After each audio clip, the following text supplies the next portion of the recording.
They were trying to rob me while I slept. I didn't even flinch. I heard them whispering in the hallway, not loud, but careless. The way people speak when they think you're too old or too deaf to hear. Footsteps, a door creaking, then the rustle of paper, drawers opening, the unmistakable clink of keys being moved and tested. And then, silence. Either they didn't find what they were looking for, or they didn't like what they did find. I lay still. I've learned that silence, at my age, is stronger than shouting. And I've learned that when people believe you're weak, they get sloppy. When morning came, I made oatmeal, fed Bella, my cat, and set 2 mugs on the table like I always do. One for me, one for my granddaughter when she wakes up. I didn't mention the noise, the keys, or the fact that someone tried to go through the drawer in my nightstand. Instead, I hummed a hymn from church and watched the sunlight crawl across the kitchen floor. Jason was already up by then, sitting on the couch in his boxers, phone in hand, pretending he hadn't tried to steal from me. His girlfriend, Brielle, still snoring down the hall. I offered him coffee. He muttered something, didn't look me in the eye. That told me everything I needed. By 11, I was dressed in my navy coat, the one with the loose button, the key to the Toyota in my right pocket, my house key in my left, but not the spare set. That one I slid into a plastic bag, tucked into my purse. I drove into town like I always do on Thursdays, made a stop at the pharmacy, picked up my blood pressure pills, exchanged pleasantries with Lorraine at the counter. "You're glowing today," she said. "Got somewhere nice to be?" "Just breakfast," I smiled. "Maybe a little mischief." Then I went to Miller's Diner, the only place in Hastings that still plays Ella Fitzgerald from an actual jukebox. I ordered eggs over easy, rye toast, and coffee. Sat in the booth by the window, the one with the chip in the glass shaped like a fishhook. Officer Buckley came in around noon, like he always does on his lunch break. We've known each other since he was a boy in Scouts. He still calls me Mrs. Rowland, even though I've told him to call me Virginia. He nodded politely, tipped his hat. I motioned to the booth across from me. "Sit, if you like." He smiled, slid into the seat. "Everything all right?"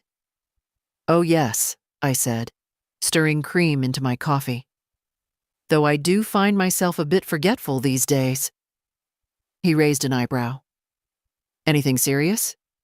"No, nothing like that. Just silly little things. Like forgetting where I put my keys." I reached into my purse, took out the spare set, house, car, even the old safe key from the basement, and set them right on the table. The ring made a soft clink against the formica surface. "Well," I said, "there they are." He looked at them, then at me. "You want me to hold on to them?" "Oh no. I just thought I'd leave them here. Seems like the safest place in town." He didn't ask questions, not the direct kind, but his eyes changed, sharper, more aware. "Everything okay at home?" I smiled, lifted my coffee. "Home is exactly what it looks like, Thomas. Until it isn't." We sat a while longer, watching the light shift in the window. He ate his sandwich. I finished my eggs. When I stood to leave, I deliberately left the keys behind, resting neatly by his half-empty glass of lemonade. He looked down at them, then up at me. "Virginia?" "Hold on to them for me," I said gently, "just in case someone else comes looking." I walked out without another word. In the parking lot, I saw my reflection in the car window. Hair pinned, face lined, coat a little too big. I looked like someone easy to forget. Someone harmless. Let them keep thinking that. When people smile with their teeth but not their eyes, you learn to keep your guard up. They came over that evening, my son Daniel and his wife Lisa.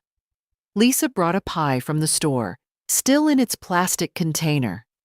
Daniel kissed my cheek without looking at me. I knew that kind of kiss. I used to give it to my mother when I needed her to sign something. They sat on the couch like guests in a waiting room, fidgety and forced. I poured them sweet tea and brought out the lemon bars I'd made that morning. Real lemon, not the powdered mix. Lisa took one, but didn't eat it. She was on one of her detox kicks, I supposed. "We just wanted to check in on you," Daniel said. That was a lie. They never just checked in. Every visit had a purpose, a form to sign, a paper to notarize, a question about downsizing. Once it was a glossy brochure for a retirement village in Tampa. Today, Daniel pulled out a manila envelope from his coat. "It's nothing urgent," he said, sliding it onto the coffee table like a dealer laying down a card. "Just something to think about." Lisa smiled that strained smile, her eyes flitting toward the hallway, the one leading to the bedroom where my safe used to be. She probably assumed the money was still there. They both did. But that money moved months ago. And the safe? Empty, aside from some photographs and a single silver spoon I'd kept from my wedding set. I sipped my tea and didn't touch the envelope. "What's this about?" I asked, as if I didn't already know. Daniel shifted. "Just a small update to the property deed. Nothing major. It would make things easier down the road." "Easier for who?" He hesitated. "For all of us." I smiled, soft but cool. "I've managed just fine up to now. I suppose I can handle the rest of the road myself." Lisa cleared her throat. "It's not about control, Virginia. We just want to make sure you're protected, and that Jason, well, that he doesn't take advantage of you." Interesting, I thought. Now Jason was a problem. "Is that what you're worried about? Jason?" Daniel jumped in quickly. "Not just him. We just thought, if something were to happen, it would be good to have everything set up. Clean and simple. Simple." That's what I used to be to them. A simple woman with a simple house and simple money. A source, not a person. I set my glass down, leaned forward, hands on my knees. "Daniel, do you remember how old you were when your father died?" His face pinched. "I was 16. "That's right. And who kept this house after he was gone? Who paid for your schooling when your scholarships didn't cover it? Who lent you money when your first business failed? Was that simple?" He looked away. Lisa fidgeted with her ring. I didn't wait for an answer. "Leave the envelope, if it makes you feel better. I'll look it over." They stayed another 20 minutes, made small talk about the weather and the construction near the church. Then they left, Daniel kissing my cheek again. Dry, impersonal, perfunctory. When the door closed, I locked it. Not just the knob, the deadbolt, the chain. Then I walked to the hallway and slid the manila envelope into the fireplace. No ceremony, no anger. Just one clean match and a single flame. By the time Jason returned that night, smelling like cheap beer and cheaper cologne, the ashes had cooled. He didn't ask about my day. Didn't notice the missing keys. Didn't notice much of anything. But I noticed him. Every word, every slurred threat, every glance at the cupboard where I kept the extra cash, now empty. Every twitch in his jaw when I said, "The bank called today. Something about unusual activity." He paled for a second, then laughed. "Probably a scam." "Probably," I said, and smiled like I believed him. But I didn't. I was building something behind my quiet. And they, every single one of them, were going to walk into it like they owned the place. Just wait. The house still smelled like pine cleaner and old wood, but the feeling inside had shifted. It didn't feel like mine anymore. Jason had claimed the living room, his boots by the door, his hoodie slung over the arm of my favorite chair, fast food wrappers piled up on the coffee table, the cushions stained with something I didn't want to identify. The remote was always lost somewhere between his legs or under Brielle's purse. And Brielle, she treated my house like a motel with bad service. Left her curling iron plugged in, borrowed my lotion without asking, once even used my toothbrush because, as she said with a giggle, I thought it was one of the extras. I'd never seen someone laugh while stealing. I didn't say anything that day. I just went to the pharmacy and bought a new toothbrush, the good kind. Soft bristles. I hid it behind the towels in the linen closet. I was getting better at hiding things. The kitchen was no better. They'd stopped cleaning up after themselves. There were smudges on the fridge handle, sticky spills dried into the floor tiles, dishes that sat in the sink for 3 days before I finally gave up and washed them. Not for them, for me. I didn't like living in filth.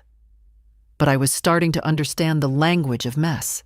It wasn't laziness. It was something worse. It was a message. This is ours now. At night, I slept with my door locked. Not because I was afraid. Fear was an emotion I'd packed away long ago, like winter coats in the attic. No, I locked it because I was done pretending we were family. One morning, I caught Brielle going through my mail. She didn't even flinch when I walked in. Just smiled and said, "Sorry, thought it was mine." But her fingers were holding a bank statement with my name on it. That was the same day I went to the hardware store and had the locks changed. All of them. Front door, back door, garage, even the mailbox. I told Jason I lost my keys. He grunted and didn't ask questions. The next day, I removed his name from the emergency contact list at my bank. The day after that, I made an appointment with a lawyer. That's how you dismantle a siege. Not with confrontation, not with screaming, but with paper and signatures. With quiet. I started keeping receipts, not just financial ones, emotional ones too. A list in my notebook. Oct 3. Jason took $20 from my purse. Didn't ask. Oct 7. Brielle wore my mother's locket. Said she found it on the dresser. Oct 9. Jason slammed the door hard enough to crack the frame. Each one a tiny betrayal. Small enough to ignore if I wanted to. But I didn't want to. Not anymore. I still made dinner most nights. Still laid out 3 plates. Still listened to their stories about jobs they never kept and friends who owed them money. I laughed when it was expected. Nodded when silence would have made things awkward. I was still the old woman in the corner of the room. Invisible, polite, unthreatening. But while they talked, I was building timelines in my head. What day did Jason open that account at that shady bank in the strip mall? What night did Brielle leave and come back with perfume on her coat and my necklace in her pocket? What hour, exactly, did they try to steal my keys? I knew it all. I had it all. It was almost ready. At night, I sat in my bedroom, phone in hand, and reread the text from Officer Buckley. "Let me know when you're ready. I'm listening." That was all he wrote. Simple, direct. And I would let him know. When the trap was fully set. People think traps are built with rope and steel, but mine was made of paper, time, and patience. I started by opening a new account at First Hastings Community Credit Union. Smaller bank. Friendly clerks, less questions. I wore my church sweater and used my quiet voice. Told them I wanted to move some money, keep things tidy. In 2 visits, I'd transferred nearly everything out of the joint account Jason thought he still had access to. I left just enough for him to believe the well hadn't run dry, enough for him to keep using my debit card for gas and beer and takeout, thinking I hadn't noticed. I noticed. I also noticed when he tried to access the old safe in the closet. I'd removed everything months ago: documents, bonds, my husband's old .38 that hadn't fired in 20 years. In its place, I'd left 2 expired credit cards and a stack of grocery coupons from 1998. Let them have it. Then I went to see Helen Schuster, my lawyer since 1983. She used to be fresh out of law school when she helped us with the business paperwork for our appliance store. Now she had gray streaks at her temples and a leather-bound appointment book that smelled like pipe tobacco. She looked at me over her glasses. "Jason again?" I nodded. Helen didn't ask for details. She just opened a folder, pulled out a clean stack of documents, and said, "We'll set up a revocable trust. Name your own beneficiaries. Make it clear what happens if you're incapacitated. You'll have total control." "And if he contests it?" I asked. She smiled like a woman who'd seen her share of courtroom fools.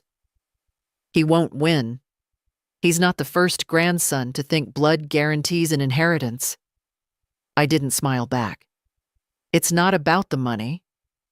"I know." She handed me a pen. That afternoon, I filed a police report. Not a formal complaint, not yet. Just a written note of concern for record-keeping. The young officer at the desk looked confused. "Are you saying they're threatening you?" "No," I said, calm as a lake. "I'm saying they're trespassing in my life, and I'd like that on paper."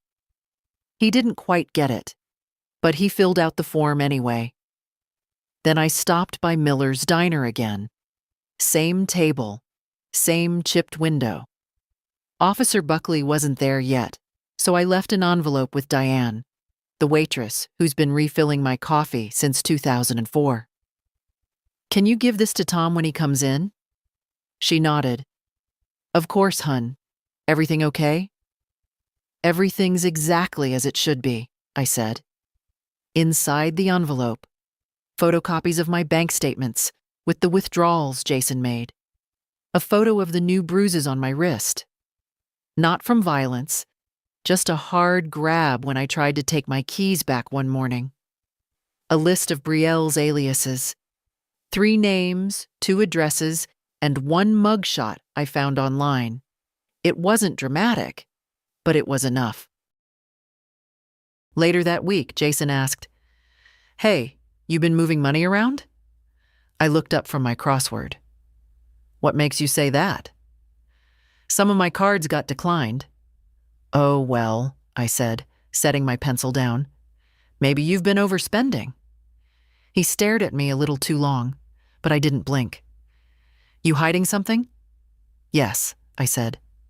"My patience." He didn't understand what I meant. That was fine. He would. That night, I slid my notebook into the drawer next to my bed.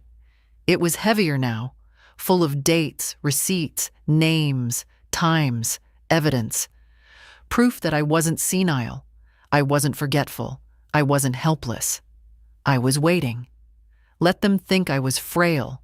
Let them laugh behind closed doors, whisper about how I'd lost it. Because the woman they were underestimating was about to become the woman they feared. The second time I left the keys on the table, it wasn't an accident. I waited until Saturday morning, just past 11. The diner was full of the usual noise: silverware clinking, old men arguing about baseball, Diane yelling, "Order up," like it was a commandment from the mountaintop. I walked in with my beige handbag, the one nobody ever looked at twice. Inside, a manila folder with neatly clipped documents, 2 printed emails, and 1 photo I wasn't sure I'd ever be brave enough to look at again, and my spare keys. the ones Jason still thought I'd misplaced. Officer Buckley was already there, in his usual seat near the back. Not in uniform today.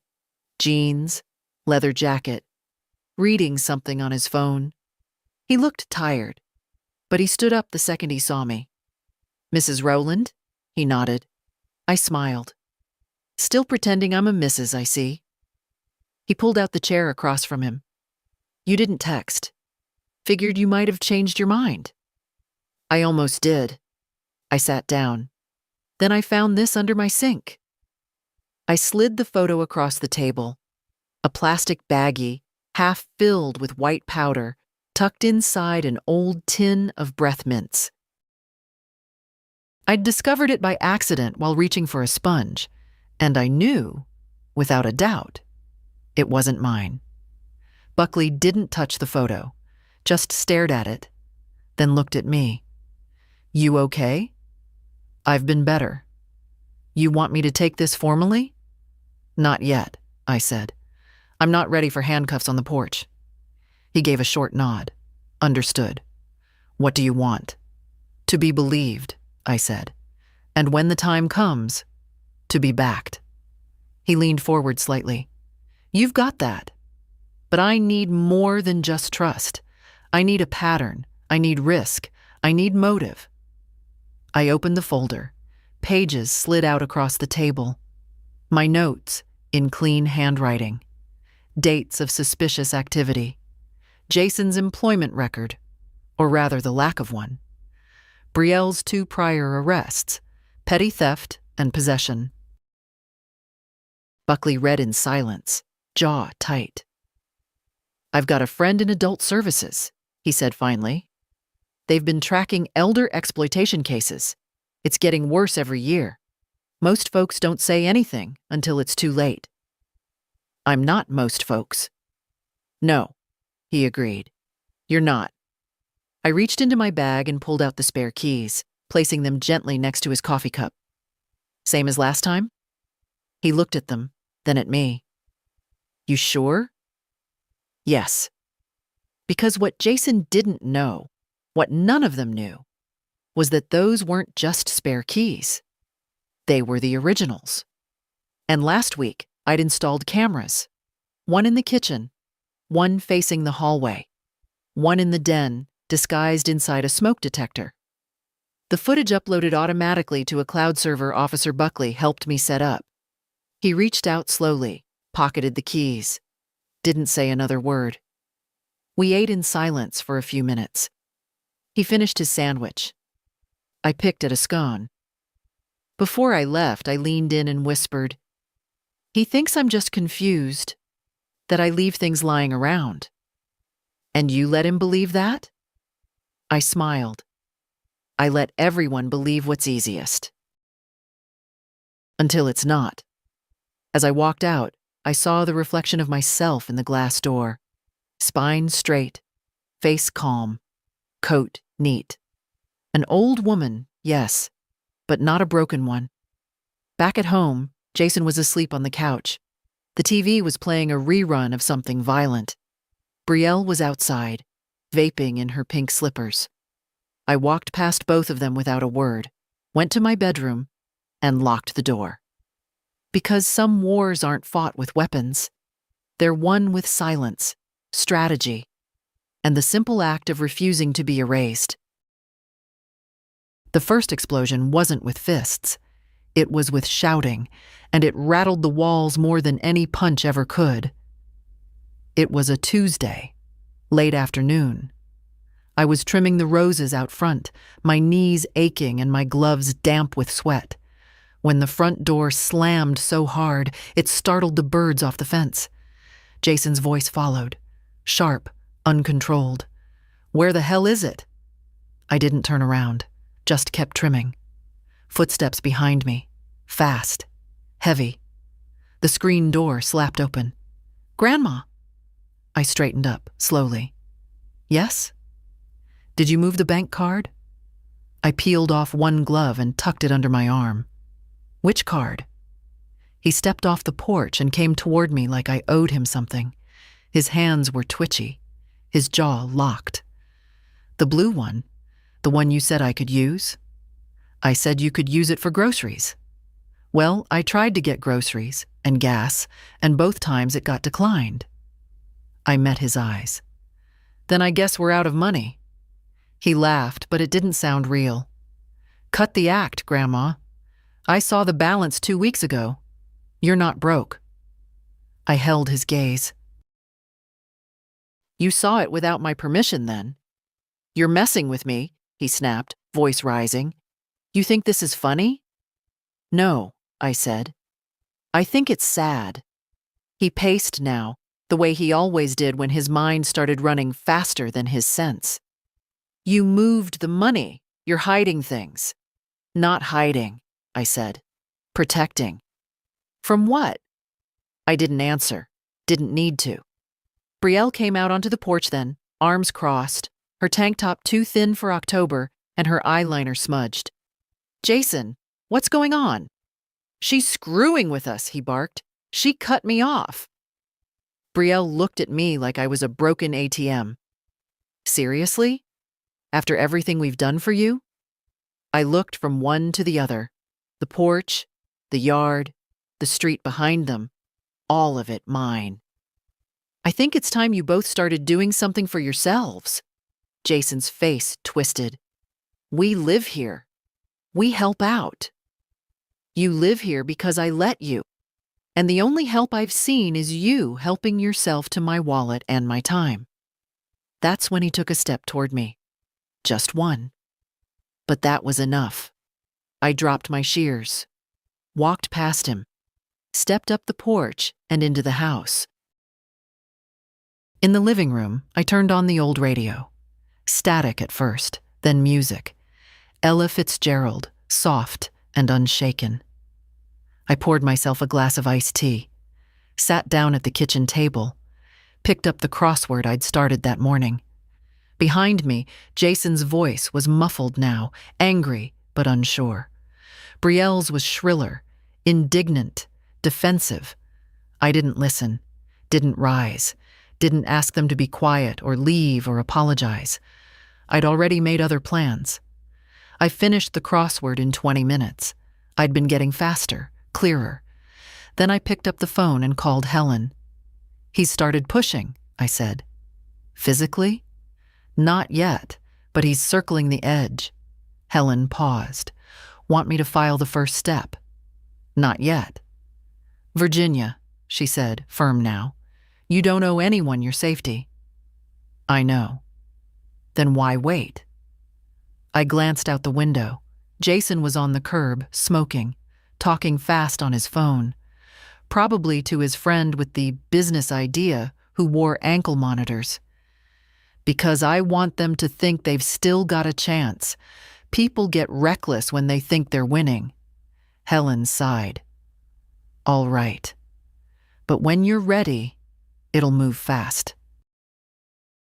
Are you prepared for that? I looked down at my hands, calloused, strong, still steady. I've been prepared for 20 years, I said. That night they didn't speak to me, not even during dinner. Jason reheated pizza. Brielle picked at her salad. I made pot roast and ate it in the sunroom, the door closed behind me. And when I went to bed, I slipped the USB drive out from behind the photo frame, plugged it into my laptop, and backed up the new footage.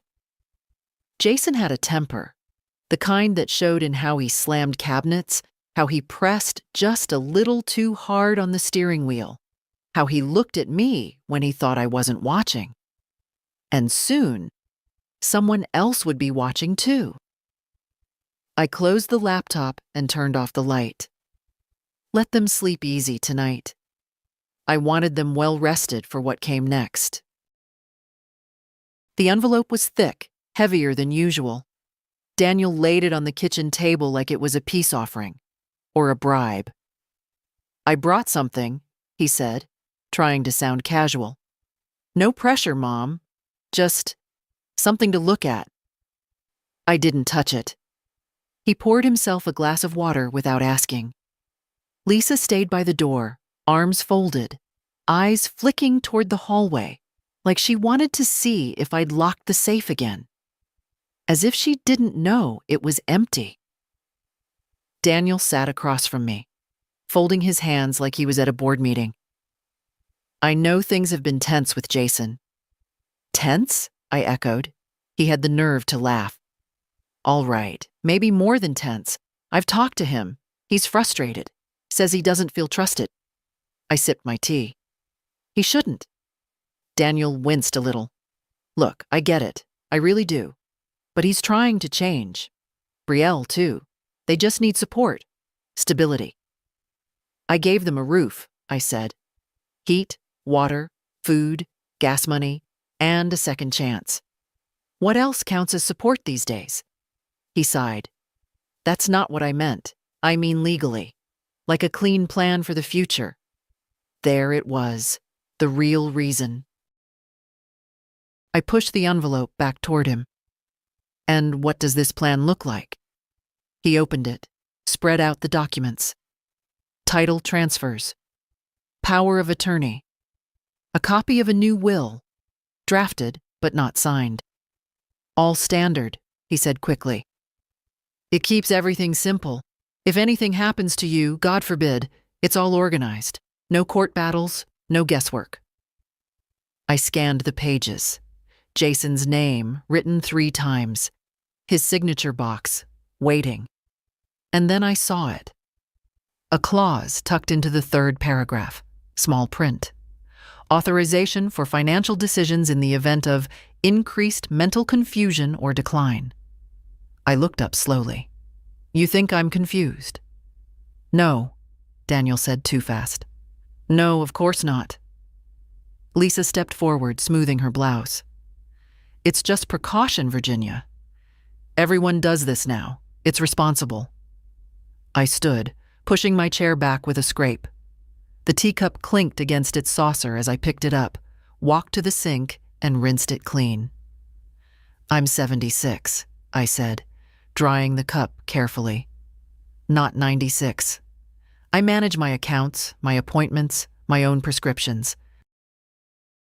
I do crosswords faster than both of you combined. We're not questioning your competence, Daniel began. Yes, you are, I cut in, and you're doing it with paperwork instead of honesty. Silence. Outside, the wind picked up, sending dry leaves scratching across the window. Lisa tried again, voice gentler. We just worry, that's all. It's not about control. Then why does it end with Jason owning the house? Neither of them answered. I turned, folded the towel neatly, placed it on the counter. You can take the envelope, I said. You can also take a long look at the boy you raised, because the next time I see either of you, I expect you to be more honest, or not come at all. Daniel looked stunned, hurt even, as if I'd slapped him. Lisa stepped forward again, something like irritation flashing across her carefully neutral face. So you'd rather leave everything to strangers? I smiled. If the stranger's name is Justice, then yes. They left 10 minutes later. Lisa didn't say goodbye. Daniel kissed my cheek, but this time his hand trembled when it touched my shoulder. When the door closed behind them, I sat down again at the table. And this time, I opened my own envelope. The one I'd prepared after the last conversation with Helen. Inside, a finalized will, notarized and sealed. Jason's name wasn't in it. Neither was Daniel's or Lisa's, but Eloise, my great-niece who calls every week, who sent me a birthday card with a handwritten letter, her name was there. So was Officer Buckley's, listed as a contact for legal verification. Because I didn't want a war. But I would leave behind a map for anyone who tried to take my life piece by piece. Let them wonder how the old woman had outplayed them. Let them realize too late that I was never confused, just quiet. Tuesday at 4 p.m., like we agreed. Miller's diner was quieter than usual. The lunch rush had faded, and the early dinner crowd hadn't yet shuffled in. The jukebox was silent, the only sounds coming from the hum of the cooler and the gentle clatter of Diane stacking saucers behind the counter. I took my usual seat by the window. No coffee this time, just water with lemon. I needed a clear head. At 4:02, Officer Buckley walked in. Still in uniform today. He looked around briefly, then spotted me and came over, his expression unreadable. "You ready?" he asked. I didn't nod, just slid the envelope across the table. He opened it without ceremony. Inside were 3 things: a flash drive, clearly labeled Sept 28, Oct 12, footage. A notarized statement from me outlining incidents of financial coercion, intimidation, and unauthorized access to my accounts.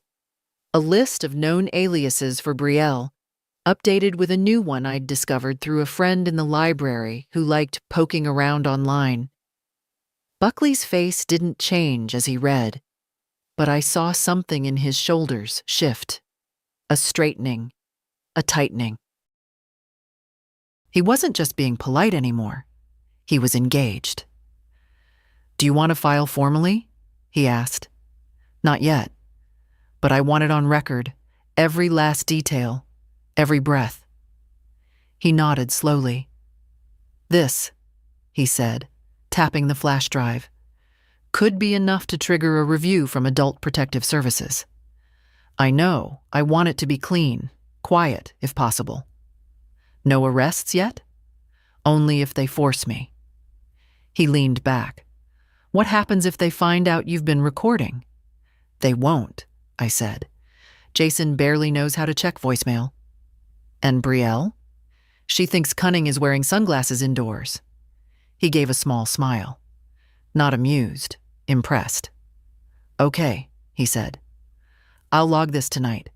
Keep it unofficial for now, flagged for escalation." He paused, his tone softening. "You sure about all this, Virginia? It's not just money you're cutting them off from. It's the last shreds of what they think is theirs." "I'm not cutting them off," I said, my voice steady. "They walked away a long time ago. I'm just turning off the lights behind them." He nodded. We sat there in silence a moment. 2 people who remembered how the world used to work and didn't much like how it turned out. Finally, I reached into my purse and pulled out one more item. A small white card with the number from my lawyer, Helen Schuster. "Give this to whoever takes the report, if you're not on shift. Helen knows everything. She's ready." Buckley took the card and tucked it carefully into his notebook. "Anything else?" "Yes," I said, standing slowly, bones aching in the quiet way they always did around sunset. "Next week, I want you to call me. Not because something's gone wrong, but because I want to hear your voice when you tell me it started." He raised his eyebrows.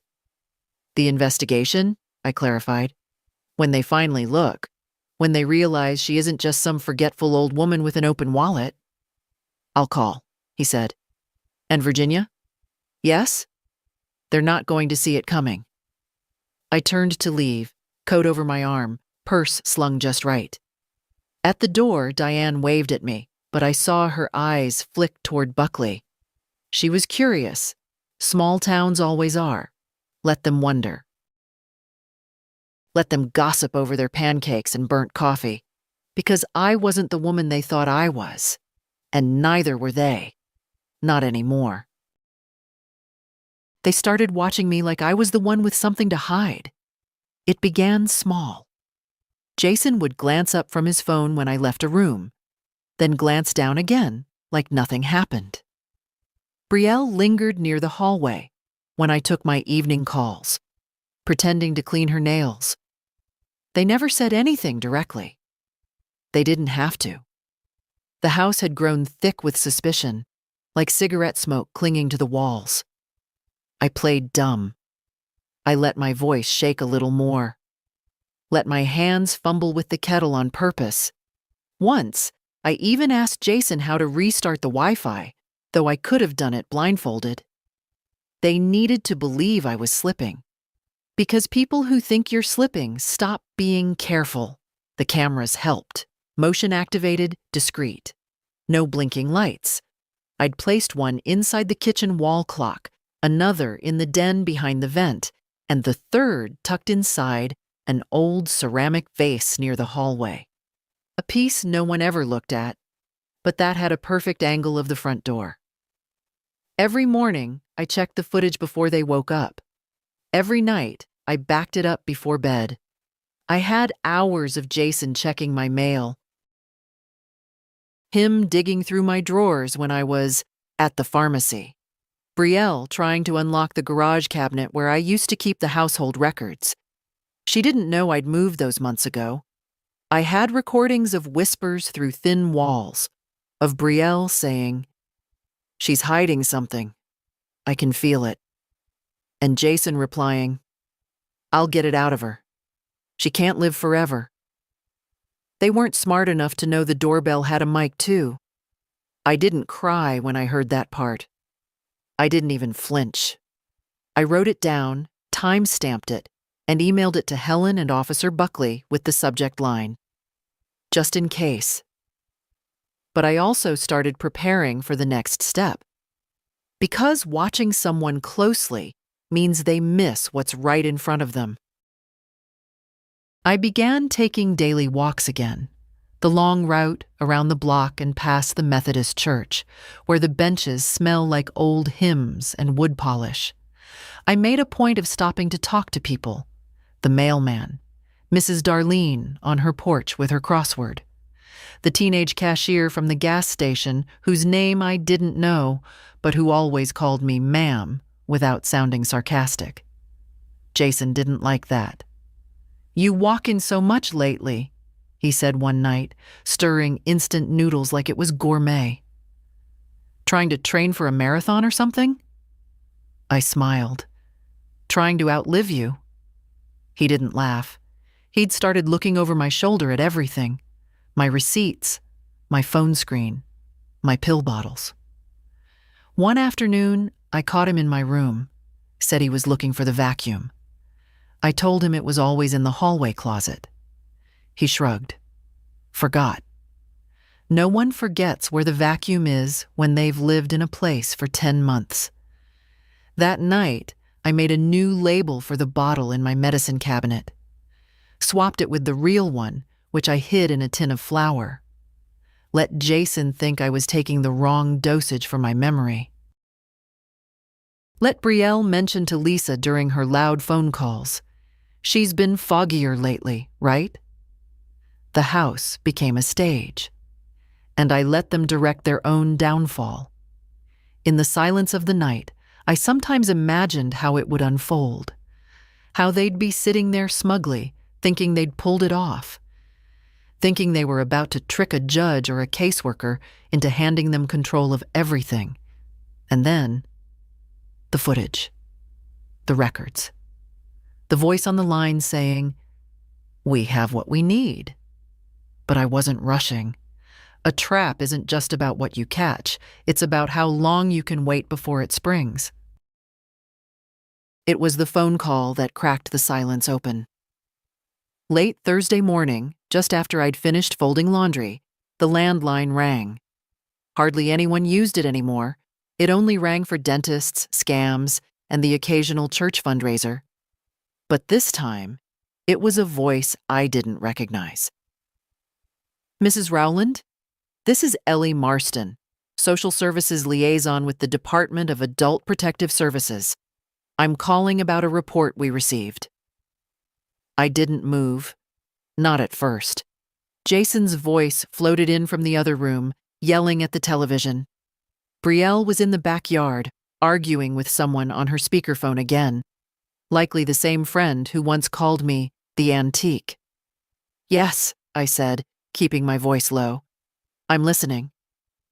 "We received some information that prompted a preliminary review. Financial manipulation, potential coercion, unsafe living conditions. Does that sound familiar to you, ma'am?" "Yes," I said again. It does. The line was quiet for a moment, like she was surprised I wasn't denying it. Would you be willing to meet with one of our representatives in person? Discreetly. No records visible on their car. No uniforms. I'd appreciate that. She gave me a name and a time. Monday, 10 a.m. I wrote it down in the corner of the crossword puzzle I'd already finished that morning. Pen, not pencil. Will you be alone at that time? She asked. I paused. I will be. After I hung up, I sat on the couch, heart ticking in my chest like a metronome, steady but fast. They were listening. Not just Officer Buckley or Helen, but the state. Real eyes now, real pressure. Something that couldn't be shrugged off with a laugh or a, she's just confused. Jason must have felt it. That afternoon, he was quieter than usual. Less bluster, more lurking, watching me from doorways, checking his phone too often.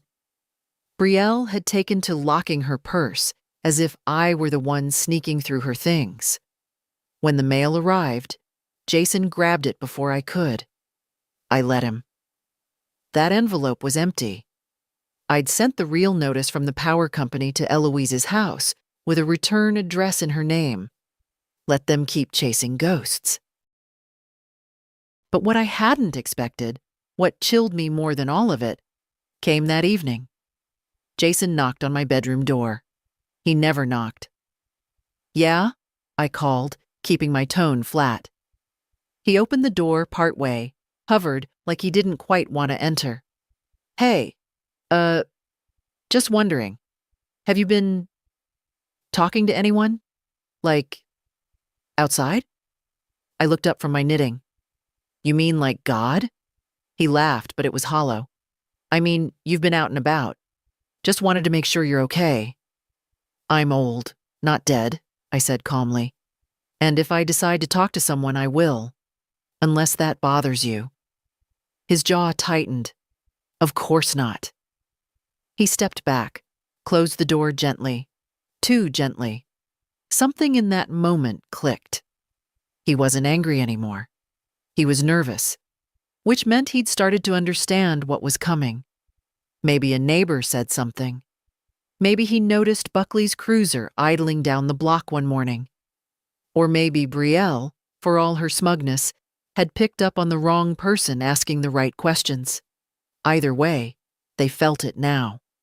The shift. The weight of all the things they thought they'd gotten away with starting to press back down. I got up, turned off the light, and sat by the window, watching the street. It was quiet. Most of the neighborhood had gone inside, porch lights blinking on like little sentinels in the dark. That Monday meeting couldn't come fast enough. But until then, I would keep acting my part. The confused old woman, just foggy enough to be underestimated, just fragile enough to be ignored. Because they weren't just watching me anymore. They were waiting for the hammer to fall. And I was the one who would let it drop. You think I don't know my own blood? It came out quieter than I meant, but it cut deeper that way. Daniel stood in the kitchen, arms crossed, trying to look calm. But his mouth was tight, his eyes wild.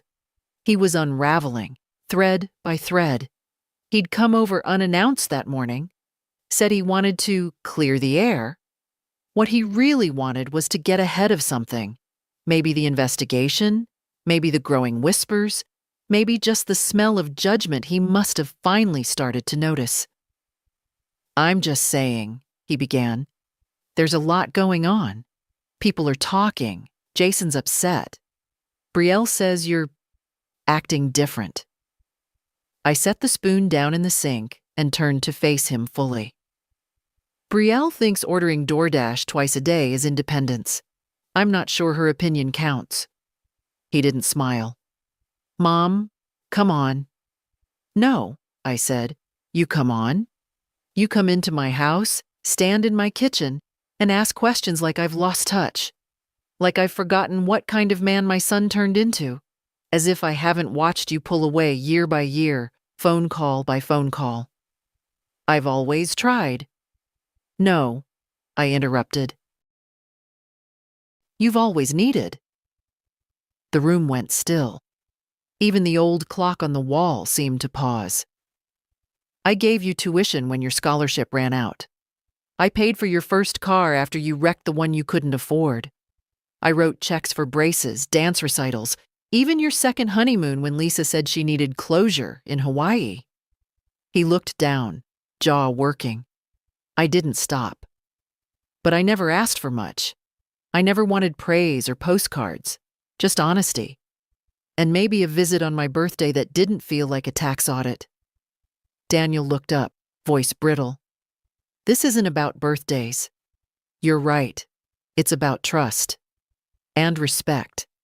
And the fact that you've been pretending not to see what Jason's been doing to me. I didn't know. You did. His shoulders sagged then, like something in him gave out. I thought maybe you were exaggerating. You've always been strong. I didn't think you'd let it get this far. I took a step closer, not to intimidate him, just to make sure he couldn't dodge the truth. You didn't think because you didn't want to. You looked away because looking meant choosing, and choosing meant risking your comfort. He swallowed hard. What do you want me to do now? Nothing, I said. Mom, I don't want apologies. I don't want letters or flowers or another half-hearted check-in over soup. I want you to know that when this all comes to light, when the cameras and the files and the signed statements pile up, I won't be protecting you. He blinked. What? You enabled him, I said quietly. You looked the other way. That's how rot spreads. Through silence. The sound of a car door slammed outside, Brielle's voice shouting at someone on the phone again. Daniel flinched. I didn't mean for it to go this way. Neither did I said. But here we are. He took a deep breath, then another, but he didn't speak. I walked past him, picked up the envelope sitting on the table, the one from APS, confirming the upcoming home review. I handed it to him. They're coming Monday. I've told them everything. And I've got more than enough to show them. He took the envelope, stared at it like it might bite him. I don't want to be in the middle of this. You already are. He opened his mouth, closed it, then left without saying goodbye. That's how I knew it was real now. The performance was over. The script shredded. He didn't try to hug me. He didn't even try to lie. And I didn't feel sorry. I watched from the window as he got into his car, hands tight on the wheel. He drove off faster than he should have, tires chirping on the pavement. I wondered what Lisa would say when he told her I was no longer playing the part. It was almost noon. I made myself tea and added honey. I didn't tremble. Because once you've been underestimated for long enough, you start to understand the power of being feared instead. I left the letter on the mantel where he'd have to see it, right in front of the framed photo of us from 12 years ago, back when he still smiled like he meant it, when he still called me Grandma Ginny instead of just, hey. Jason came home late. I heard the way his boots hit the porch, the irritation in the way the door shut behind him. He'd had one of those days, either a failed hustle or a friend who owed him and didn't pay. Maybe both. I didn't come out of my room. I just listened. He saw the envelope almost immediately. I heard him mutter something, paper sliding free, the creak of the armchair as he sat down to read. It wasn't long. Just a single page. Jason, this is the last kindness I'll offer you that isn't required by law. You have 3 days to leave my home. You and Brielle both. No discussion, no negotiation, no threats. I know what you've done. I have proof. I have protection. And I no longer have the need to carry your lies in silence. You are not the boy I rocked to sleep. You are not the man I prayed you'd become. And you are not welcome here anymore. Leave with what little dignity you still own. Or stay and lose the rest when the police arrive. Virginia. I heard the paper crinkle in his hand. Then nothing. Then footsteps. Fast ones. He stormed down the hallway and banged on my bedroom door. What is this? I didn't open it. A letter. You know how to read. Are you serious right now? As a coronary? You can't just kick me out. I live here. No, I said, voice calm but firm. You've been squatting, rent-free, consequence-free. I didn't sign up for that. He slammed his palm against the door. You think this'll hold up? You think some sob story to the cops is going to get me thrown out? I don't need a story, I said. I have records, videos, witnesses, bank logs, and they've already been submitted. Silence. Then quieter. You really did that? I did. I could hear him breathing through the wood. Heavy. Shaky. I'm your grandson. And I was your grandmother, I said. Until you made me your mark instead. I waited. No more shouting, no sobbing either. Just footsteps, slower now, retreating down the hall. A door slammed. The walls vibrated. Outside, the wind was picking up. Leaves scraping across the porch like something trying to claw its way in. I stayed where I was, sitting on the edge of the bed, eyes on the window, heart like a quiet drum in my chest. The next morning, he was gone. Not permanently, I knew that. His bag was still in the corner. Brielle's hideous pink slippers still by the back door. But he didn't sleep here that night. Brielle didn't say a word. She made herself coffee, slammed the cabinet doors harder than usual, then left without brushing her hair. That was her version of protest. Sloppy exits. The house was still for the first time in weeks. I moved through it, like I was remembering how to breathe in a room that wasn't filled with tension. I wiped down the counters. I dusted the photo frames. I opened every window in the house and let the cold air roll through like judgment. And then I stood in the living room, in front of the fireplace, where the photo still sat. Jason and me, 12 years younger, frozen in a lie. I didn't cry, but I did whisper, "You still had a chance." Because part of me had meant it. The letter wasn't just for drama. It was an offer. One last open door before it became a wall, but he didn't take it, and now I wouldn't hold it open anymore. They came in the morning, quietly, efficiently. No sirens, no drama. Just two officers in plain clothes and a woman from Adult Protective Services with a clipboard and a voice that sounded like it had practiced being soft. I offered them coffee. They declined. I offered chairs. They accepted. Jason wasn't home. Brielle was. She came downstairs half-dressed, mascara smudged from sleep, and the second she saw the badges, her face froze like wax under cold light. "What's going on?" she asked, already defensive. The woman, Ellie, I think her name was, turned gently to her. "You must be Ms. Rayner. We're here regarding some concerns raised about this household." Brielle looked at me, then at the officers. "Is this a joke?" I didn't answer. I sat in the corner of the room with my tea, hands folded in my lap. The lead officer, a man named Kwan, opened his notepad. "We have documentation suggesting financial abuse, coercion, and possible narcotics activity linked to this address." Brielle scoffed. "What, from her?" I stayed quiet. Ellie interjected. We've reviewed submitted video evidence, financial records, and statements. This is a welfare check and a formal beginning to what could become a criminal investigation. Brielle laughed once, but there was no humor in it. This is insane. She's just old and paranoid. Would you mind showing us to your room? Officer Kwan asked. Brielle blinked. Why? We'd like to confirm that nothing of concern is being stored on the property. You may refuse, but we will then pursue a warrant. Something shifted in her posture. Her mouth moved before her brain could catch it. I don't have anything.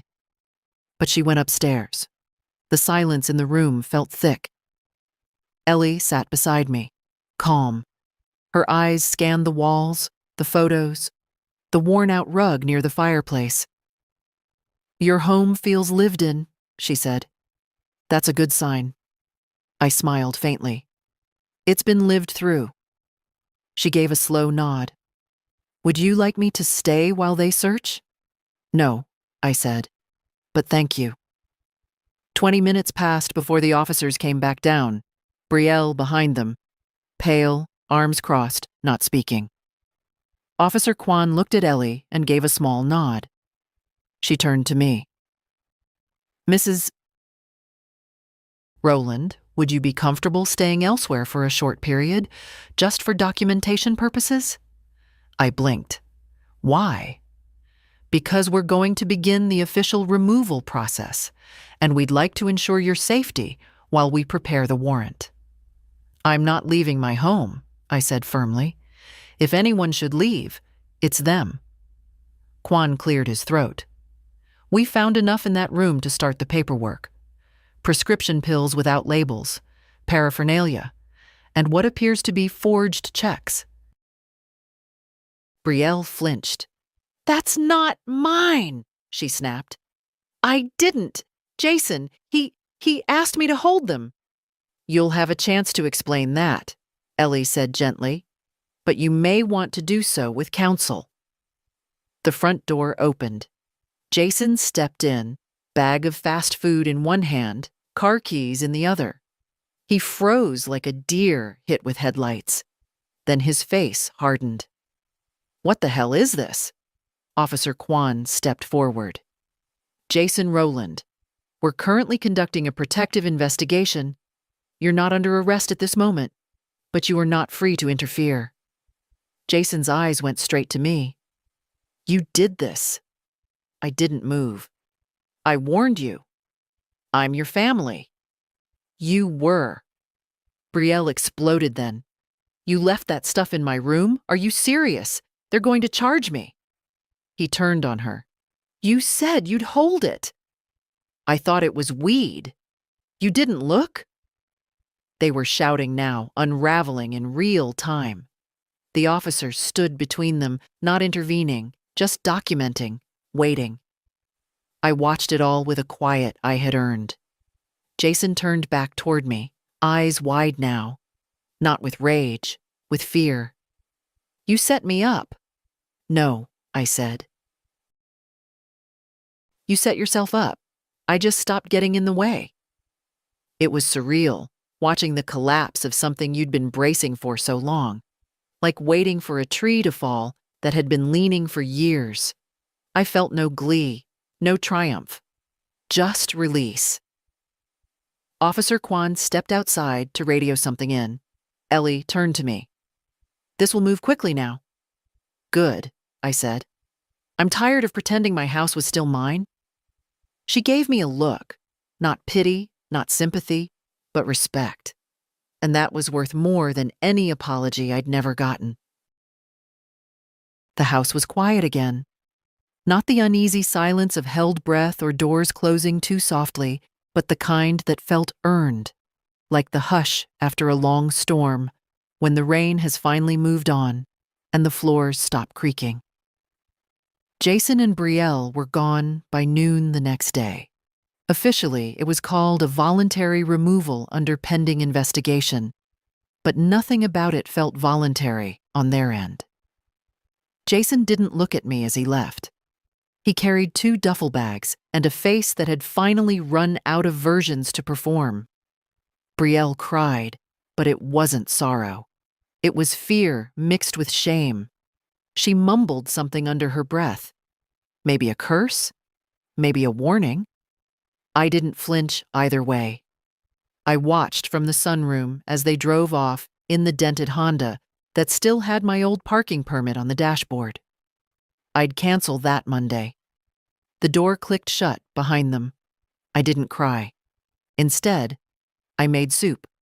I peeled potatoes with both hands, boiled the broth slow, added bay leaves the way my mother used to, not because they changed the taste, but because they changed the mood.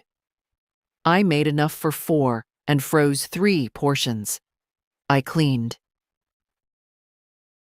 Not in the frantic, desperate way some people do when they've been invaded, but methodically, patiently, room by room. I scrubbed corners. I opened windows.